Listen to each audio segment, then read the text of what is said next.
Welcome to Meet the Press Now. I'm Kristen Welker in Washington. We will get to the very latest from the campaign trail and new allegations of Russian election interference in just a moment. But we begin with breaking news out of Georgia, where at least 4 people are dead and 9 have been hospitalized after a gunman opened fire at Appalachia High School in Winder, Georgia. We're expecting an update from authorities at the scene later this hour. We will bring you that when it starts. The scene earlier today, and all too familiar one for schools in America. First responders on the scene, students evacuating, parents scrambling to make sure their kids were okay. Law enforcement officials tell NBC News that the suspected gunman is a teenager who is alive and in custody. Authorities have not revealed the suspect's identity or potential motive or the identities of the victims. In a statement, President Biden said the administration was working with local officials while reiterating his call for Congress to pass stricter gun laws, while Vice President Harris addressed the shooting from the campaign trail, calling it a, quote, senseless tragedy. NBC News law enforcement and intelligence correspondent Tom Winter joins me now. Also with me is NBC News correspondent Marissa Parra. Tom, let me start with you and the investigation. We should say that we are anticipating a news conference from Georgia. What do we know about what happened this morning? Well, that's right, Kristen. That news conference expected to begin at approximately 4:30 p.m. Eastern time.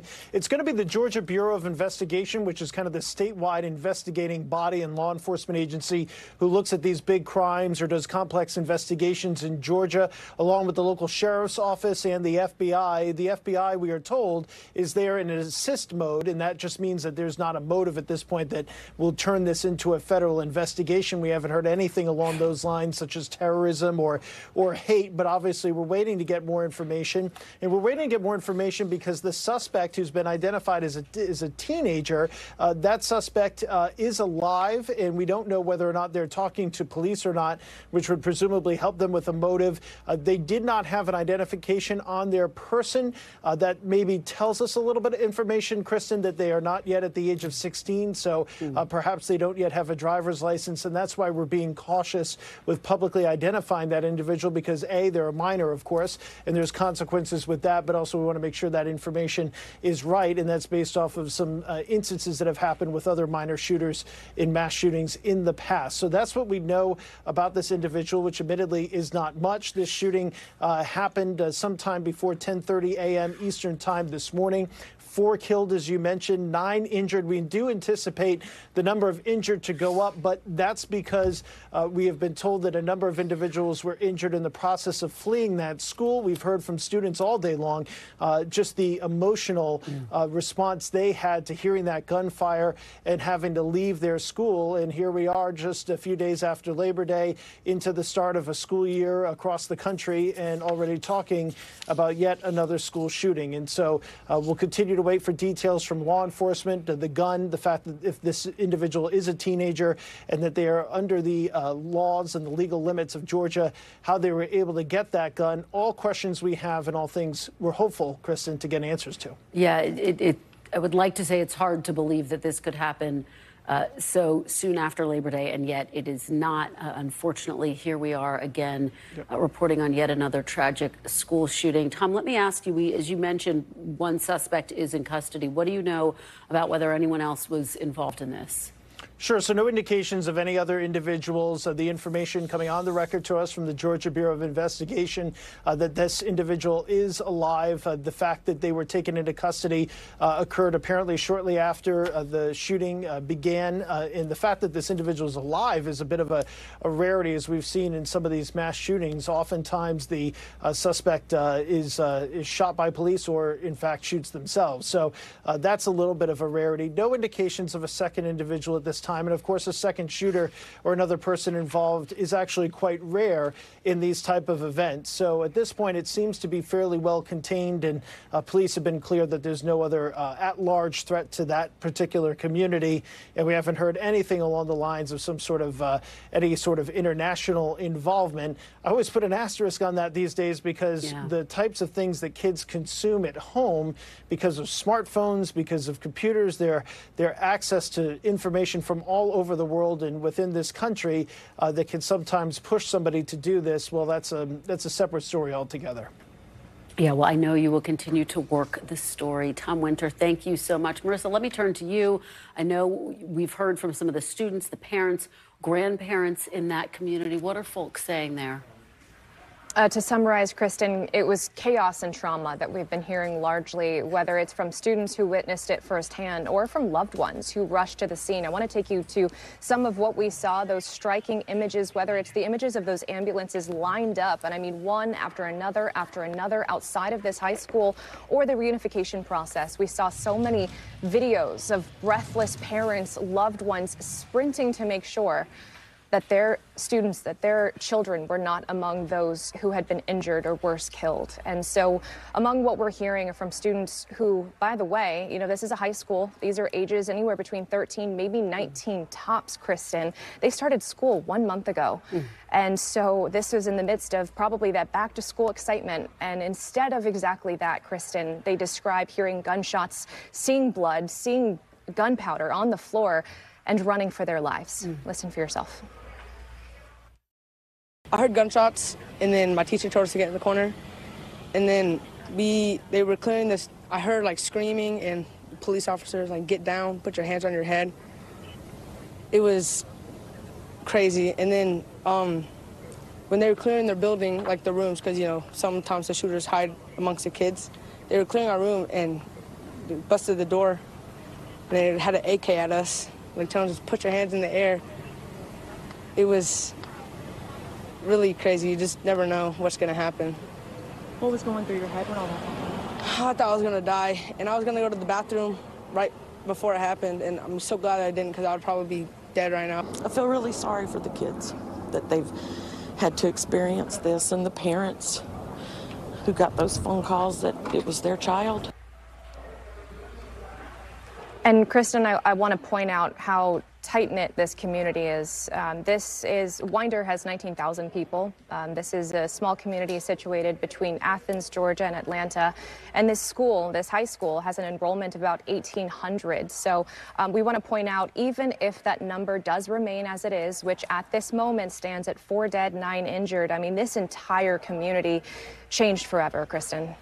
Yeah, it is just devastating to hear those accounts from Winder. Let me ask you about the victims. Marissa, are we hearing anything about them, about their families, as the woman who was interviewed there just indicated, just the worst nightmare of any parent to get that phone call?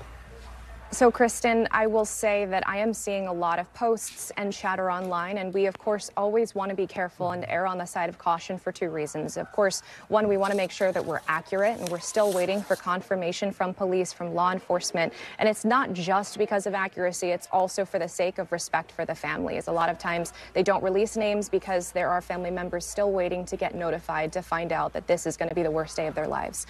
But what I can say, as I've mentioned, 4 dead, 9 injured. As it stands right now, it is still preliminary information.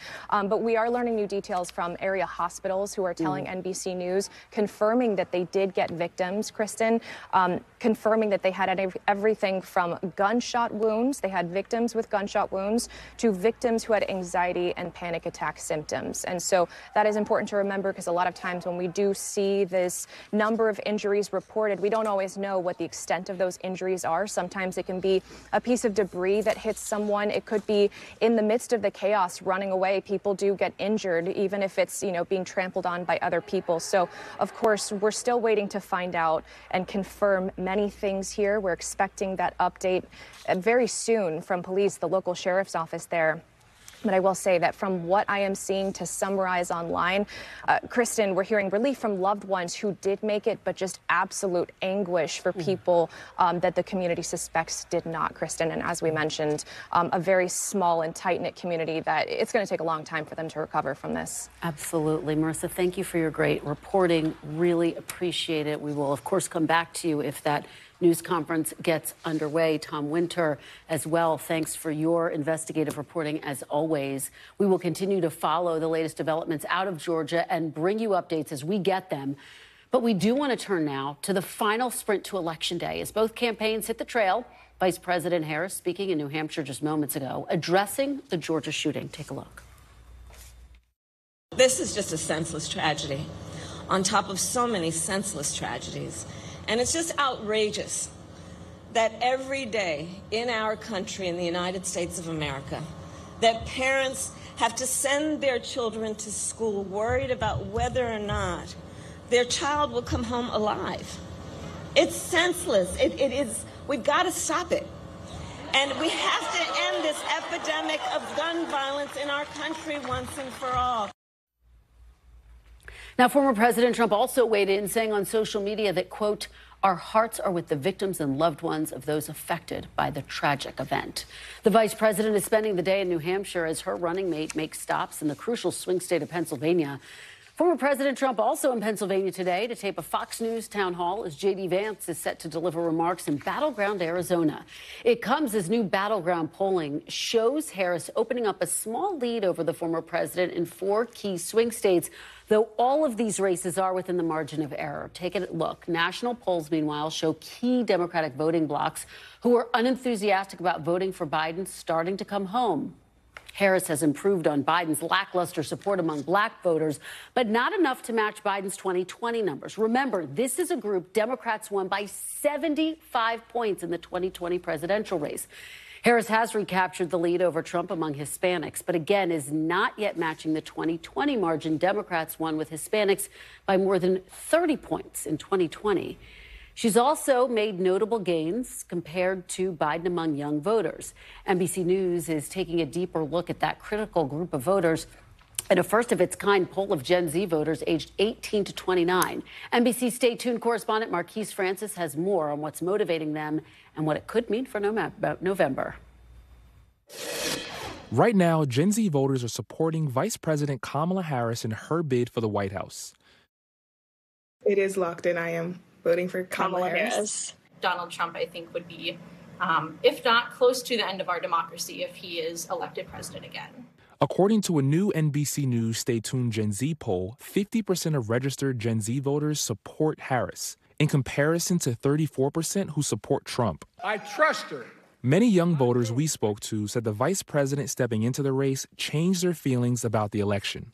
I think ever since Kamala stepped up to the plate, I've seen like a whole new energy. At the start of the election, I was really worried with Kamala. I'm kind of excited. It's something new. She's young. Age, something young voters say matters, with 73% supporting setting a maximum age limit for candidates to be eligible to run for president. I think it should be across the board. I think when it comes to Congress, they also need age limits. We have several people on both sides of the aisle who I think belong in a nursing home at this point. A candidate that is almost 80 years old has no idea what it's like to be in my shoes. And the number one issue they say they care about right now? The economy. I hate to say it, but I am living paycheck to paycheck. I still have to work a second job to pay my rent. Young voters put inflation and cost of living as their most important issue, followed by threats to democracy and abortion. The youngest generation of voters ready to make their voices heard this election. My vote matters 100%. I'm excited to vote, and I don't think this election could be any more important. Marquise joins me now for more on our Gen Z poll. Also with me, NBC senior political editor Mark Murray and NBC News chief political analyst Chuck Todd here on set. Marquise, let me start with you. Obviously, we showed the poll numbers, but you actually talked to some of these voters. What was your big takeaway here? Yeah, thank you for having me. As mentioned in the package, so many voters told me they're energized about this race, but they also said that they are also nervous and a little scared about what's to come. As we noted, about 50% of respondents said they would support and vote for Kamala Harris, but also 34% said they would vote for Trump.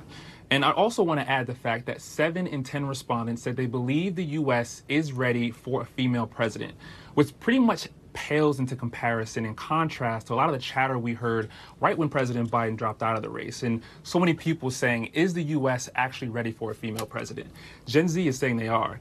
And as we also noted in the package, age is a big concern. And so Vice President Harris right now is 59. She has a birthday next month, and so she will be 60, compared to former President Trump, who is currently 78. And 73% of our respondents said they actually support setting an age limit, and they believe it should be actually lower than 70. And if former President Trump were to win this election, he would be 82, older than Biden at the end of that first term, at that next term. It's just fascinating, Marquise. And just very quickly, obviously, a tragic day as we track another school shooting, this time out of Georgia. I know that the poll asked Gen Z voters about the issue of gun violence. How does it rank in comparison to the other issues?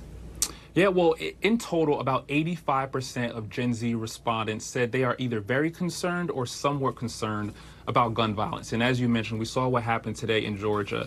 I looked up a statistic in every town for gun safety, said there's been more than 100 incidents of shootings on school grounds this year alone. And as you mentioned also in Georgia, this is less than a month in school. But it also pales into comparison to how Gen Z voters feel about other concerns in terms of the number one issue being inflation and the cost of living. 1 in 3 respondents said that is their top concern. I actually spoke to a 22-year-old in Arizona who's in flight school. And he actually mentioned that he has to pick up 2 to 3 additional jobs just to get by. He said the cost of gas is going up. You're not able to get as much with groceries. And so these are real concerns. And depending on what Gen Z voters think and who the right candidate can kind of make things better, that's who they're voting for. Marquise, great reporting. Thank you for breaking that all down. Really appreciate it. We're going to break it down even further now with Chuck and Mark. Mark, let me start with you. What do you make of these Gen Z numbers? How significant? What are the big takeaways here? Well, looking at the horse race overall, Kristen, you know, obviously a 16-point advantage for Kamala Harris over Donald Trump is better than what we ended up seeing from a lot of national polling when Joe Biden was leading the Democratic ticket.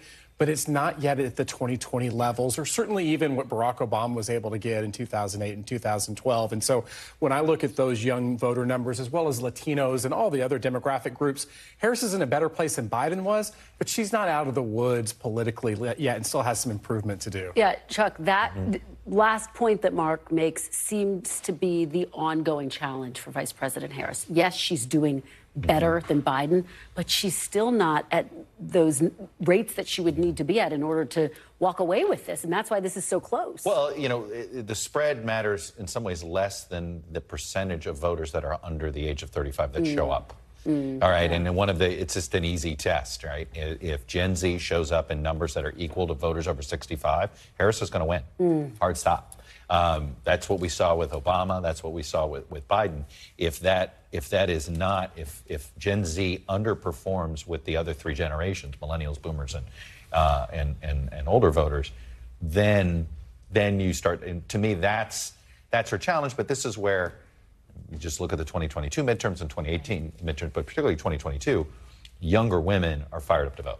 And it all has to do with Dobbs. Yeah, okay, so break that down, Mark, because here you see economy is their top issue, young voters' top issue. It's all voters' top issue by a larger margin.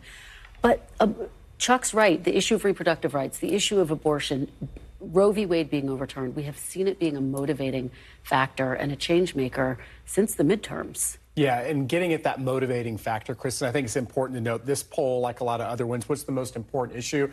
And always the economy and the cost of living pops is number one. What is a little bit different about this poll is that the threats to democracy was a little bit less than we've seen in our national polling. And also immigration, well down from what we often end up seeing over overall national polls.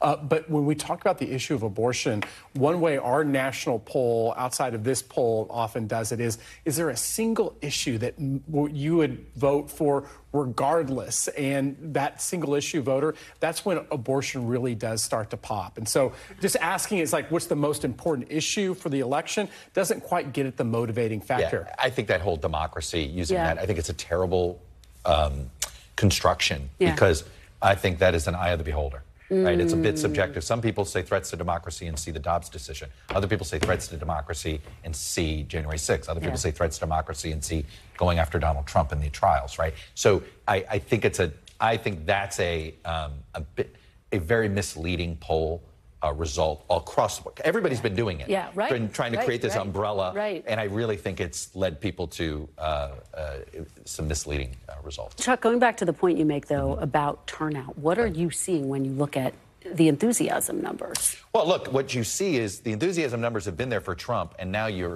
now Harris has got it dead even. And I think a dead even race, then you start to look at mechanics of the campaign. And this is where the mechanics of the Harris campaign look to me a lot more reliable than what the Trump campaign is doing. You know, look, take Gen Z. They're both targeting specific sort of sub-demographic groups within Gen Z. Obviously, Harris is going after women, young women. Well, Trump's going after the gamers, right? The young men on this. But they are not frequent voters. Many of them are not even registered. And so this has been they're relying, and I think turning this operation over to these Turning Point folks who have no track record for actually doing elections. They have a track record for rhetoric on the internet, but they don't really have a track record of actually door knocking. You know, he has outsourced a lot of his get out the vote. So if you have equal enthusiasm, you'd rather have the ones that know where these voters live than the ones who are relying on outside groups to do it. I want to read a little bit of Chuck's column from this week, have you both chew on it a little bit. You write, Chuck, that whoever swing voters see as the most incumbent-like will lose this race, effectively. What do you mean? And it's so fascinating to think about it, because Harris is in office, and yet Trump's the only one who's been president. Look, it's just look at every election we've had in the 21st century. Okay, we've since 2005, we believe the country's been headed in the wrong direction. So every opportunity voters have been giving to basically change directions in Washington one way or the other, they've chosen that. We've had multiple times the Senate's changed hands, multiple times the House has changed hands, multiple times the White House has changed hands. You know what? How often that happened in the 20th century? Once. The House changed hands once in 50 years. Okay, then a little bit before then, but the last 40 years, I mean, we had stability upon stability. We only had one-term president who was preceded by another party and succeeded by another party. This time, we're doing it all over the place. So, no, you cannot be seen as the incumbent. And this is why she's basically trying to paint Trump as the leader of this political era. Therefore, he is, you know, the incumbent of the era. And obviously, hey, you're part of this administration. And I do think it is eye of the beholder. If you care about policies and you don't like some of the Biden policies, then then Trump might have a shot at your vote. But if you're like tired of the chaos, that's a different type of incumbent or change election. Mark, so much makes this moment unprecedented, and this is yet another dynamic. Well, and even on the policy that Chuck was talking about, you know, you end up looking at polling where Harris right now is doing better on the economy and immigration than Joe Biden ever was. Still losing. Still losing, but better. Right. And, you know, when you actually look and say, well, I'm really upset about the Joe Biden presidency or the Biden, you know, Biden-Harris on the economy and on immigration, that all of a sudden when Harris is doing better than Joe Biden ever was, you see how she is not being viewed as an incumbent, even on an issue like immigration, where she did kind of have a little bit of a role in the administration. And as Chuck is saying, the Trump folks are doing everything they can to say, no, she is the incumbent. We obviously have a debate coming up in less than a week. Mark, we saw the significance of debates in the debate between Biden and Trump. What are you watching for? I'm looking forward to seeing if this honeymoon period, and it's important to note that this month plus has been a honeymoon for Harris, for the Democratic Party. And I haven't been in a presidential covering elections like this where one candidate and one party's had 4, 5, 6 weeks of nothing but really good news or no adversities. As we all know, even with successful candidates, there is adversity. Barack Obama faced it. Donald Trump, of course, in 2016. And at some point, there is actually going to be her time in the ringer. I don't know if that's going to be the debate or even afterwards, but there's going to be some type of transition. Keep this in mind. Donald Trump has only succeeded in one-on-one debate ever, and it was because his opponent was barely ambulatory. I'm sorry. Like, that's why, you know, if you had just listened to Trump without hearing Biden, you wouldn't have said Trump had a very good debate. He was sort of meandering. He was all over the place. He just wasn't as meandering and all over the place. You know, it's all about, right, you know, don't judge me by the almighty, judge me by the alternative. I think this debate, Trump has more to lose than Kamala. If Kamala flops, voters are probably going to be willing to see a second. Let's see how you do the second time.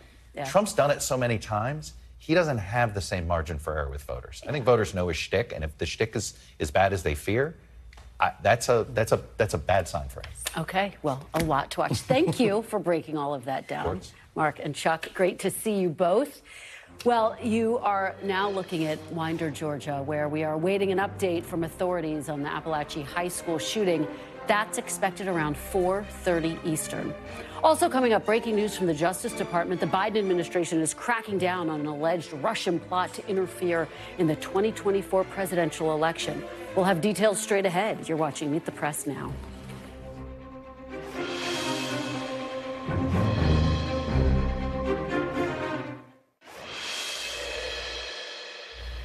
Welcome back. We are following breaking news with the Biden administration taking aggressive action against Russia for allegedly trying to influence the 2024 election, announcing this afternoon a series of coordinated actions by the State Department, the Treasury Department, and the Justice Department that includes sanctions and criminal charges against 2 Russian media operatives. It comes in response to an alleged scheme by Russian actors and its state-controlled broadcaster Russia Today, also known as RT, to spread Russian propaganda and disinformation targeting U.S. voters. Here's Attorney General Merrick Garland this afternoon at the start of a meeting of the Justice Department's Election Threats Task Force. The Justice Department's message is clear. We have no tolerance for attempts by authoritarian regimes to exploit our democratic system of government. We will be relentlessly aggressive in countering and disrupting attempts by Russia and Iran, as well as China or any other foreign malign actor to interfere in our elections and undermine our democracy. NBC News Justice and Intelligence Correspondent Ken Delaney joins me now. So, Ken, a significant announcement today by DOJ, by the Attorney General. Talk about why this is such an important moment. Well, Kristen, for one thing, it shows how far the U.S. government has come since 2016, when the FBI and other agencies essentially looked on helplessly while Russia interfered in that presidential election through internet propaganda and also by hacking and leaking material. And then years later, explained it all in an indictment of several Russian intelligence operatives. Now they are acting proactively. In the middle of the election campaign, they are unrolling this massive action across 3 agencies. You have an indictment, you have seizures of 32 internet sites, and you have sanctions by the Treasury Department, designations by the State Department. The indictment is perhaps most significant. The DOJ has indicted 2 employees of RT, formerly known as Russia Today, which the U.S. government has said for years is essentially a Russian government propaganda platform, but accusing them of orchestrating a $10 million propaganda scheme by sending information disguised as real news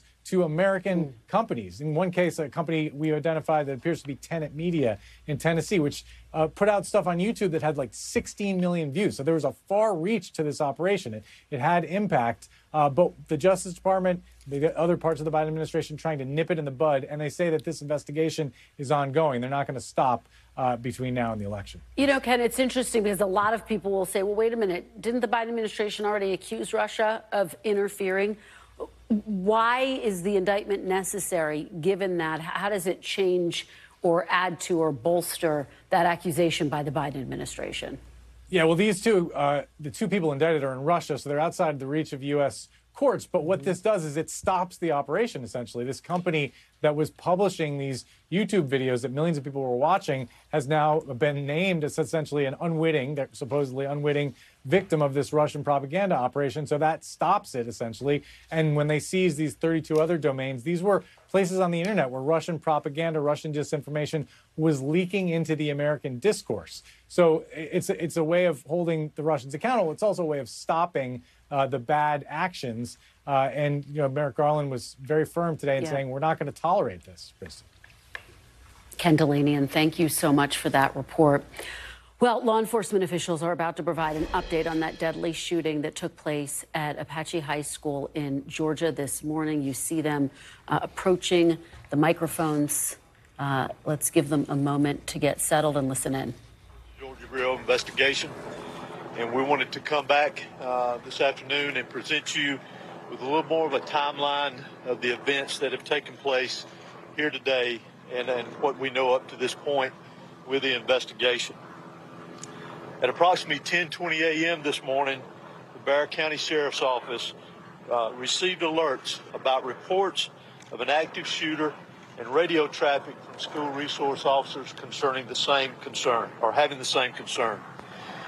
Within minutes, law enforcement was on scene, as well as 2 school resource officers assigned here to the school who immediately encountered the subject within just minutes of this report going out. Once they encountered the subject immediately surrendered to these officers, and he was taken into custody. Additionally, what I want you to know as of now, there are 4 individuals who are deceased from this incident, 9 that have been taken to local hospitals with various injuries. Of those that are deceased, 2 are students and 2 are teachers here at the school. The priority right now for us within this investigation is to gather all the facts, to make sure that we're accurate with it, because this is a murder investigation. As the sheriff mentioned earlier this morning, the shooter is in custody. His name is Colt, that's C-O-L-T, Gray. He is a 14-year-old student here at the school, G-R-A-Y. He is a 14-year-old student here at the high school. Again, he has been taken into custody. He will be charged with murder, and he will be tried as an adult and handled as an adult. We're coordinating these charges and obviously this investigation with District Attorney Brad Smith, who is the District Attorney for the Piedmont Judicial Circuit here. Since earlier this morning when we talked with you and since the incident occurred, numerous interviews have been taking place through our investigation with students, faculty, as well as any other witnesses that we could identify. Law enforcement had a very, very swift response to this incident once the incident was determined that there was a concern here. Those resources, whether it was in that response or throughout this investigation to assist, came obviously from the sheriff's office here, from other local law enforcement agencies, state law enforcement agencies, and the federal law enforcement agencies as well. To include, not to be left out, multiple EMS personnel, multiple fire personnel, and agencies. Those agencies responded here as well today, and I am extremely grateful, as I know the sheriff is, for that quick response and the partnerships of working here together with what all has gone on. Currently, from the investigative perspective, we have crime scene agents and other special agents from the GBI, from close to a dozen of our different work units from across the state that have responded here today to work on this investigation, again, collecting evidence, conducting interviews, and so forth. I do want to pass this along, that if anyone has any information that wants to be passed on concerning this investigation, that they can do that anonymously at our tip line at 1-800-597-TIPS or 1-800-597-8477. They can also report this on by downloading the See Something, Send Something app. They can be done by Android or Apple phones, either one. If they need to report any tips concerning this investigation. Let me close out before I turn this over to the sheriff and let you just remind you that this is still a very active investigation. There is still a lot that is very fluid. There's still a lot of interviews to be conducted that will continue on into the night, as well as crime scene work and collecting and gathering evidence. But what is more important for me to mention here to you is my heartfelt sympathy to the parents, the students that were here today. Regardless of where they were in the school, this has got a great impact on them as well as on this community. My thoughts and prayers, along with everybody standing behind me and every law enforcement agency in this state, and many I will tell you around this country, they are in our thoughts and prayers, and we will continue with that. We ask for your patience as we continue through this, and we'll continue to try to give you as many updates with information as we can to keep you informed. But thank you for being here. I'm now going to turn it over to Parra County Sheriff Judge Smith. Thank you. Would you spell your name, please? H-O-S-E-Y. Thank you. Good afternoon. I'm Sheriff Judge Smith of the Parra County Sheriff's Office. I never imagined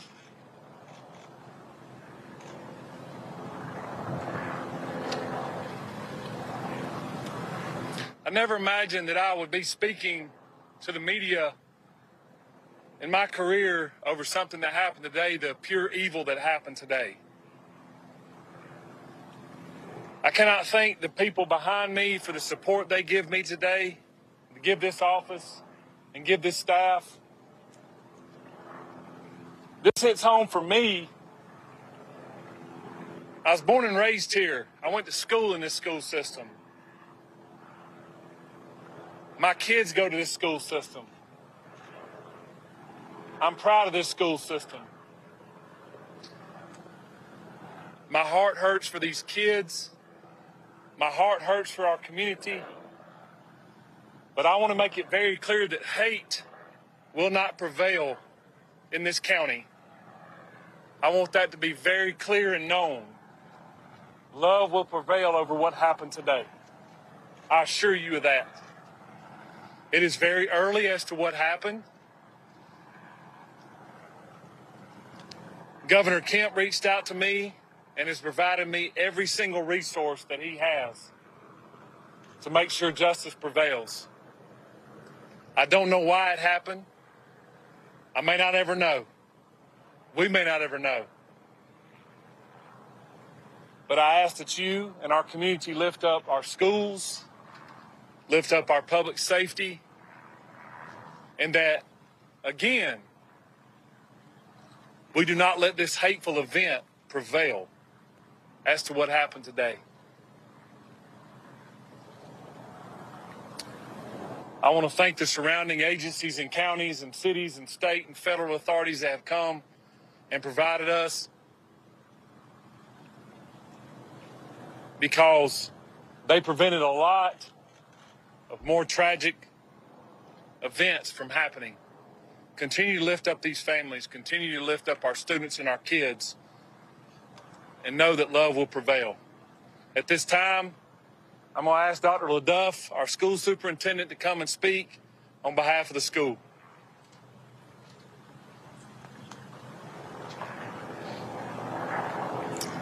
Good afternoon. I'm Dallas LaDuff. I'm the superintendent of Bexar County School System. I want to thank the Bexar County Sheriff's Office and all of our law enforcement partners for their swift response today, along with that of our staff. I'd also like to thank our community for their response and patience as we work to reunify the students with their families here today and secure the rest of our school campuses. Our schools will be closed for the remainder of this week as we cooperate fully with law enforcement to get answers to the many questions that we all have about this incident here today. But as we are closed, our central offices will remain open, where we will have grief counseling available for our community every day this week and thereafter as we support each other through this terrible event. In closing, I just want to say to our community, as a school system, we are here for you, we support you, and we are ready to get you any support that you may need as we grieve through this together. Thank you. Sheriff, if you're saying hate will not prevail in this community, are you investigating this as some sort of hate crime? Well, shortly, if someone decides to take a firearm into a school where kids are given an education or entitled to an education and want to harm others, to me it's hateful. Sheriff, can you talk about the initial interaction between whoever was able to stop the shooter? Can you describe that to us? How did it go down? What exactly happened first? Obviously, the shooter was armed, and our school resource officer engaged him. And the shooter quickly realized that if he did not give up, that it would end with an OIS, or an officer-involved shooting. He gave up, got on the ground, and the deputy took him into custody. Sheriff, any idea how the weapon got inside the school? And was there any warning that this was going to happen? Not that I'm aware of. Again, very early, and we're still looking into that, whether or not, or how he obtained it and how he got it into school. Has he been in touch at all with his parents or his family to learn more about what led up to these moments? We have. Any information you can share? No. It seems like you have a large Hispanic population. Have you been able to communicate with the people in their language to make sure that everybody knows what's happening? Yes, sir, I have. The school and our office has people that speak in Spanish, and they have spoke to those folks as well. Yes. Sheriff, is the shooter speaking with the law enforcement now? Sorry. Is the shooter talking? Is he saying why? The shooter was interviewed, and he was speaking with our investigators earlier, along with the GBI. How is video surveillance? How does that help you, Sheriff? It is helping our investigation. Sheriff, reports of threatening calls perhaps made to the school prior to the shooting. Is that accurate? None that I'm aware of. Were all 9 injured victims shot? In some capacity, yes. Sheriff, can you tell us about the 2 individuals deceased and was one targeted?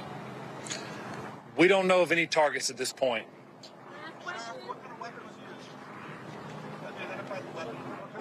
We have not identified that at this point, no. Sheriff, is there a connection? This is the last question I'm going to take. Sheriff, is there a connection between the shooter and the victims? None that I'm aware of. I know that you have a lot of questions about the student and that we mentioned, that we identified earlier. Keep in mind that that's part of our investigation, that we're looking into every aspect of that individual, his connection here at the school. Obviously, as I mentioned earlier, he was a student here. So as part of our investigation, we're looking into all aspects, current and prior, involving that individual.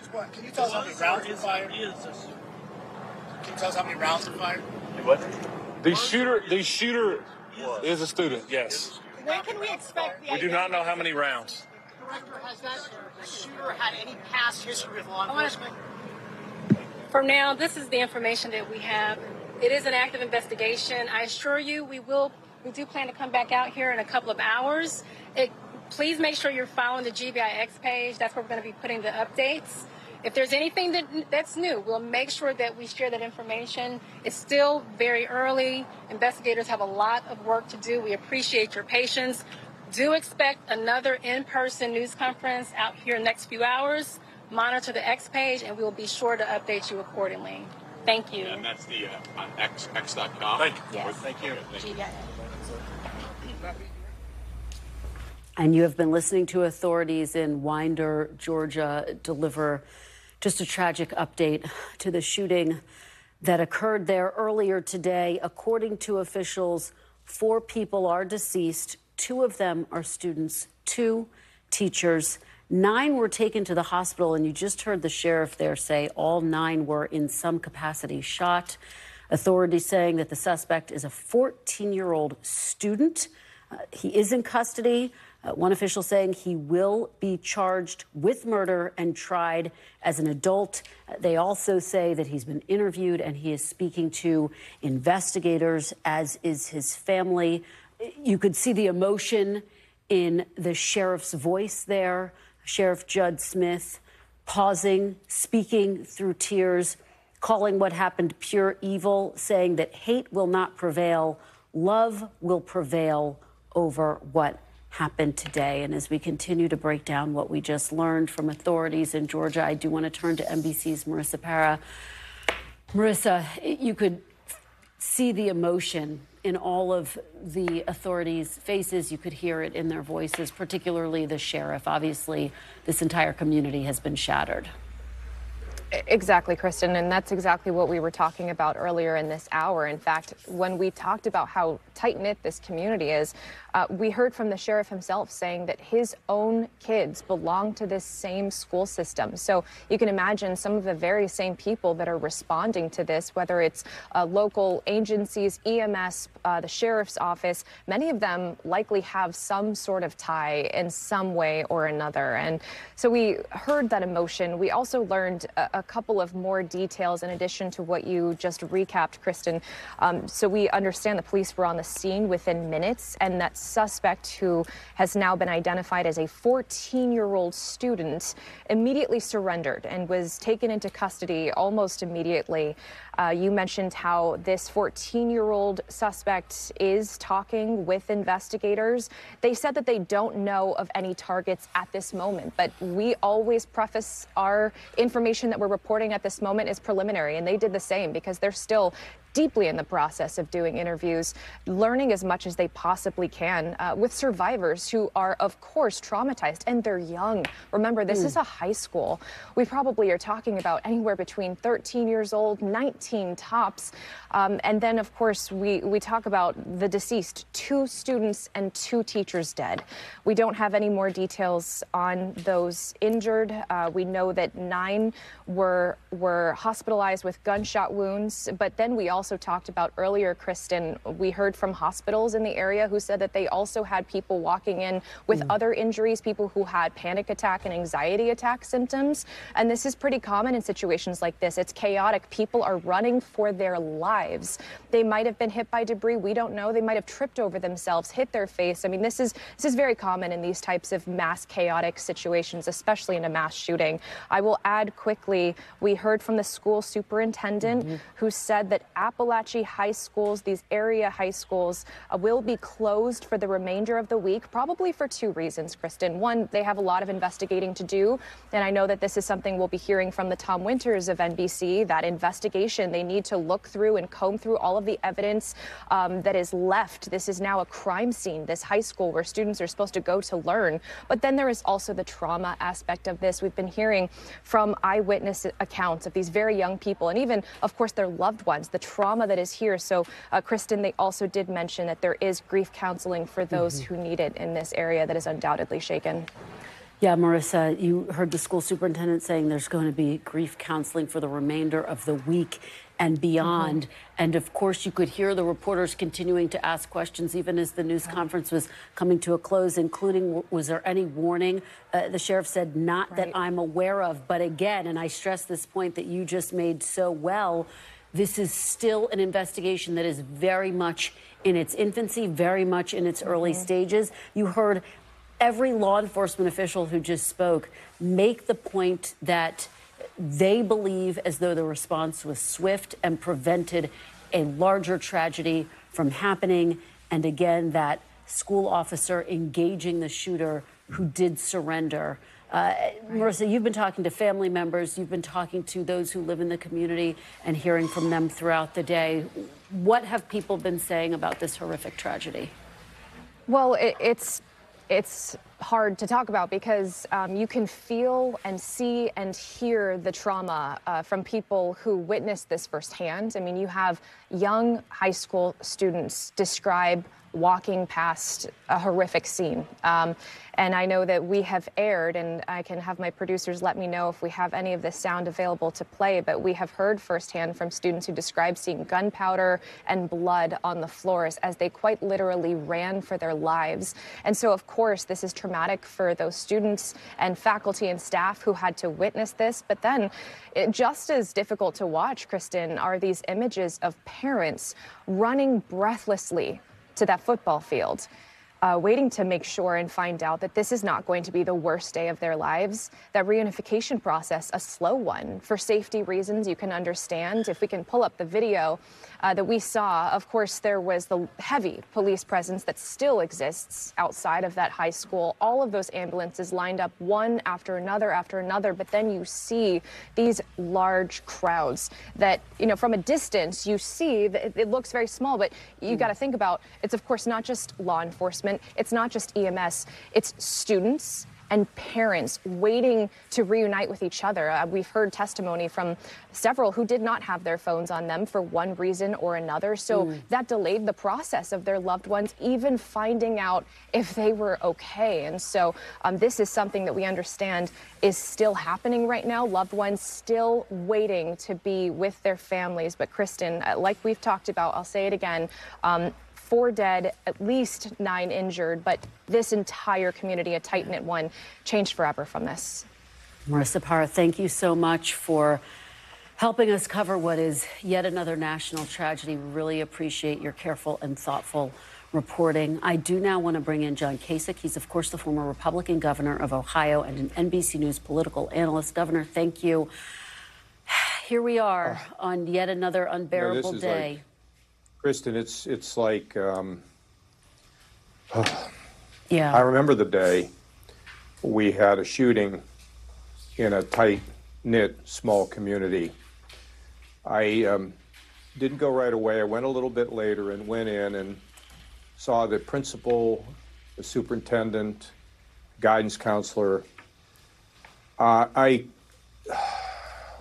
We got everybody we could up there to help them with the trauma that was caused. Just like this community, this was a very tight-knit community.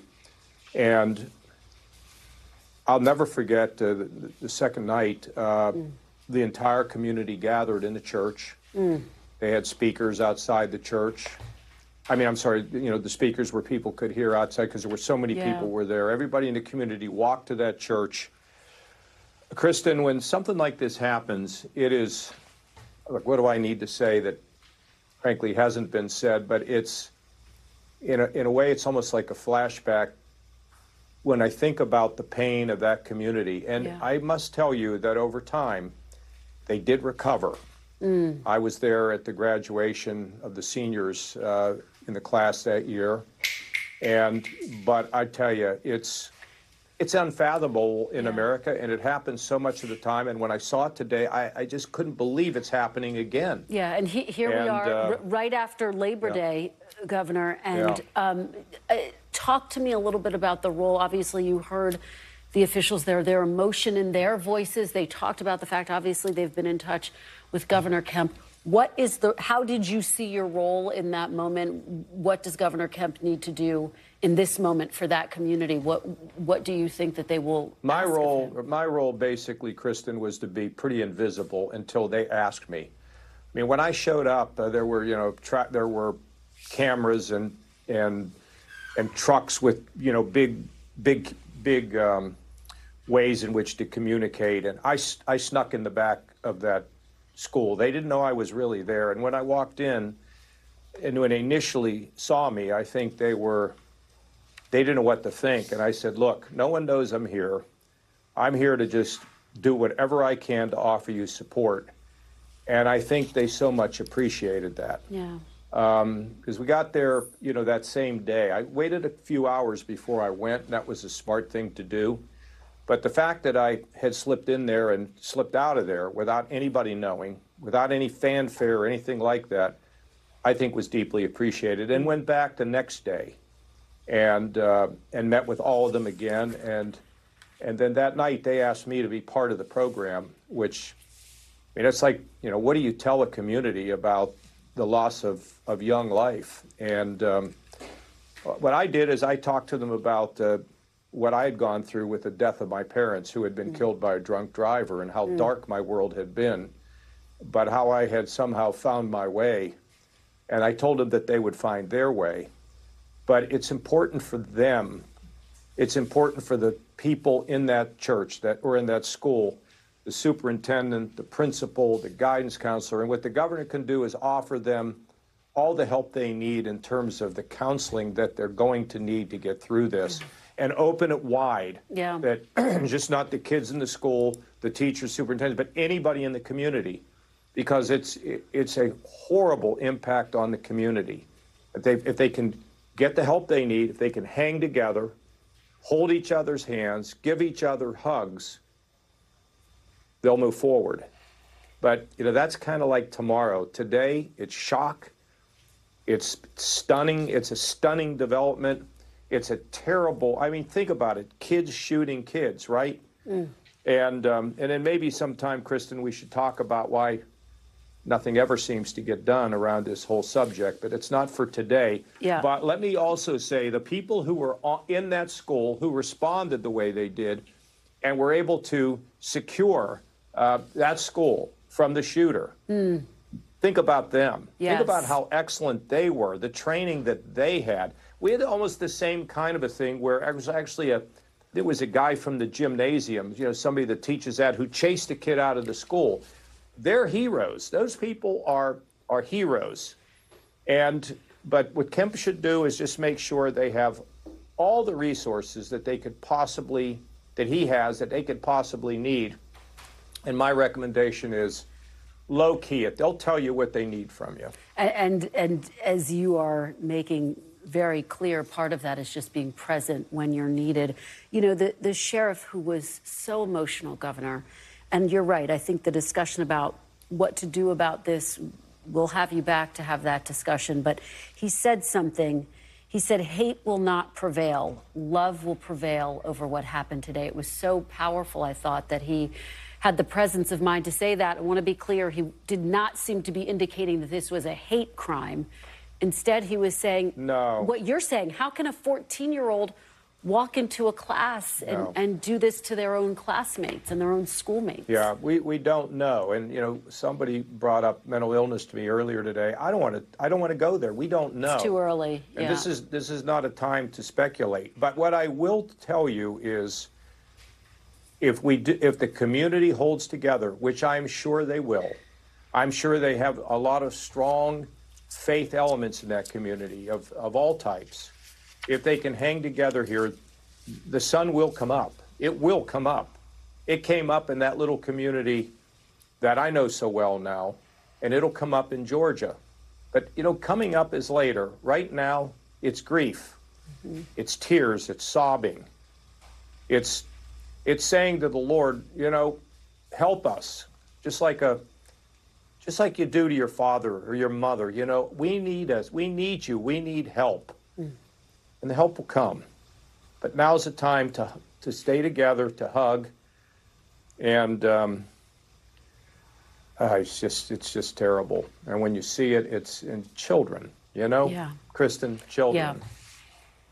Governor, that's the hardest part, I think, understanding that two children, that anyone would lose their life today at the start of the school year, but that two children were killed in this is just, I think, unbearable for that community and, quite frankly, for the country. Governor, thank you for joining us to give us your important perspective. Yeah, and we do, Kristen, at some point, not now, but at some point, we've got to discuss this and why things are not happening the way they should to protect our children. Well, not today. I'm going to have you back. Not today, but I will have you back to have that very conversation. Or have somebody back. Well, I'll have you back.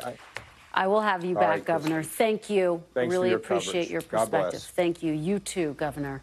I'm back tomorrow with more Meet the Press Now. The news continues with Hallie Jackson right now. Thanks for watching. Stay updated about breaking news and top stories on the NBC News app or follow us on social media.